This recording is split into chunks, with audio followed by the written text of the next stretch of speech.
Président du Conseil national de la jeunesse, auguste assemblée à vos rangs, qualité et titres. Chers camarades jeunes, permettez-moi tout d'abord de présenter mes salutations les plus respectueuses et de m'exprimer en wolof pour les autres qui nous suivent. Monsieur le Président de la République, ñun tey ndaw Saint-Louis lu nu fi nar a jébbal mooy rapportu CRD bi nga santoon mooy gouverneur yi préfet yi ñu def ko te ñu def ko de manière inclusive et de manière participative te impliqué si mooy ndaw conseil de la jeunesse bi tàmbale ko ci commune bi ci département bi ba ci biir arrondissement ak région bi ñuy gën bu baax a baax suñu gouverneur ci kaw loolu document bu may présenté da nga koy tënk si juróomi poñ bu si jiitu nekk mooy la situation de l'emploi dans la région de Saint-Louis ñaareel ba nekk wàllum potentialité par secteur ñetteel ba nekk wàllum opportunité d'emploi ñeenteel ba nekk contrainte ñu yokk si benn muy recommandation bu ñu xoolee région wu Saint-Louis situation emploi bi nii la fi tëddee le secteur primaire mooy dominer économie bi bu ñu xoolee ci wàllum agriculture au sens large mi ngi employé lu toll ak 35,9%. Les services 25,1%. Le commerce 21%. Le secteur industriel 18%. Les entreprises agricoles ñu ngi employé lu toll ak 22 499 te prévoir nañu fii ak 5 ans yi di jëm ñu yokk ci limu mooy 12 000 emplois bu ñu ñëwee ci wàllu potentialité bu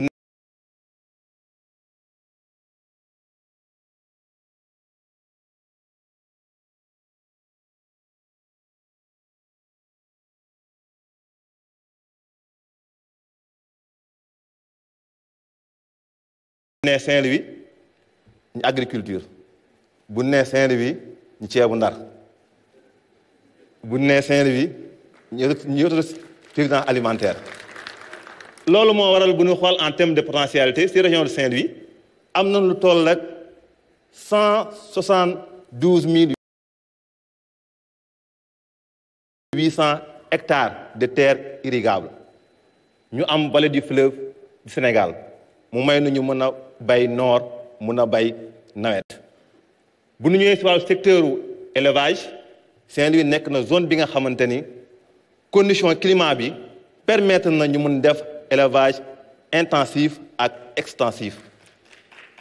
ak tamit am nañu mooy ndox bu doy ci ay mooy cours d'eau moo nekk ci ay mooy eau douce bu ñu ñëwee ci wàllu mooy pêche ku ni Saint-Louis ni pêche ci wàllu boobu noonu am nañu géej am nañu dex am nañu population bi nga xamante ni mooy xam na napp gu baax a baax bu ñu nee Saint-Louis ni tourisme du ma nee Saint-Louis nag nee ma Saint-Louis département dong dama ni Podor dama ni Dagana dama ni département de Saint-Louis ci wàllum tourisme Saint-Louis da nga ko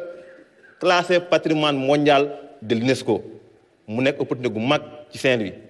ñu am ay parc yu mel ne parc de Djoudj ñu xam ni am na lu muy joué gu baax a baax ci biir Sénégal bu ñu jógee foofu noonu ñëw ci wàllu énergie tey ku ni Sénégal ni gaz waaye boo nee gaz daan ndar géej moo tax mu nekk potentialité gu am solo boo xamante ci lu ñu gis wàllu mooy gaz biir Saint-Louis moo war a soppi xar kanamu Saint-Louis waaye rawatina bu Sénégal jeunes yi nag am nañ ci lu ci bëgg monsieur président ci wàllu boobu après daan la koy yëgal bu ñu xoolee potentialité yëpp nga xam Saint-Louis mooy am nank lépp nu jàpp ni de manière concrète boo nu joxee 30 milliards à raison de 10 milliards par an daanu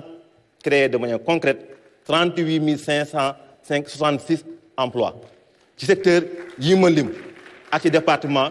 yooyu ma lim bu nu ñëwee nag ci wàllu mooy contrainte boo nee Saint-Louis ni dëkk bay boo nee Saint-Louis ni autosuffisance en riz monsieur le président ndaw Saint-Louis nee nañu amuñu accès à la terre te nit munoo ko demander mu entreprendre dans le domaine agricole sans pour autant nga bañ ko faciliter lu naan mooy accès à la terre ak ci si wàllu mooy matériel agricole yi nañu defal une discrimination positive à la jeunesse mooy ci wàllu boobu noonu. benn bi mooy aussi tamit ñu am lu ñu gis mooy absence de territorialisation des politiques publiques ci wàllu mooy emploi parce que loo xam dëkk bi ñu fa nekk ñoo la gën a xam mooy dëkk bi moo tax ñu gis aussi mooy tamit ci financement yi nu ngi koy defaree acteurs territoriaux yi du leen si mooy impliqué muy que soit mooy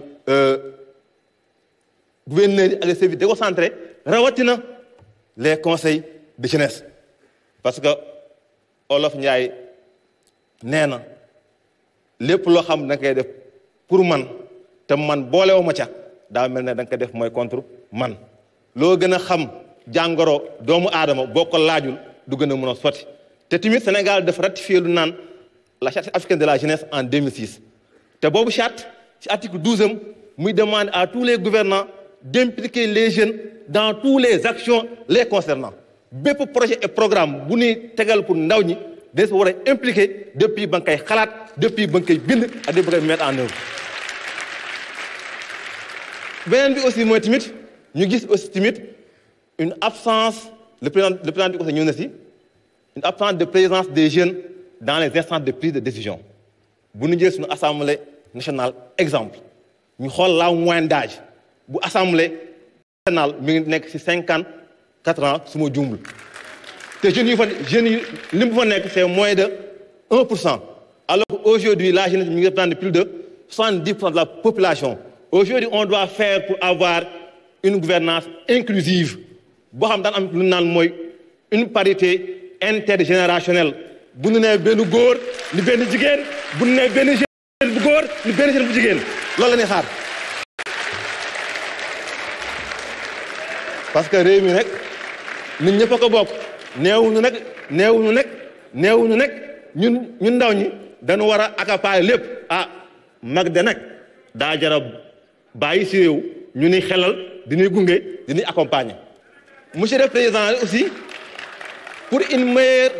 territorialisation des politiques publiques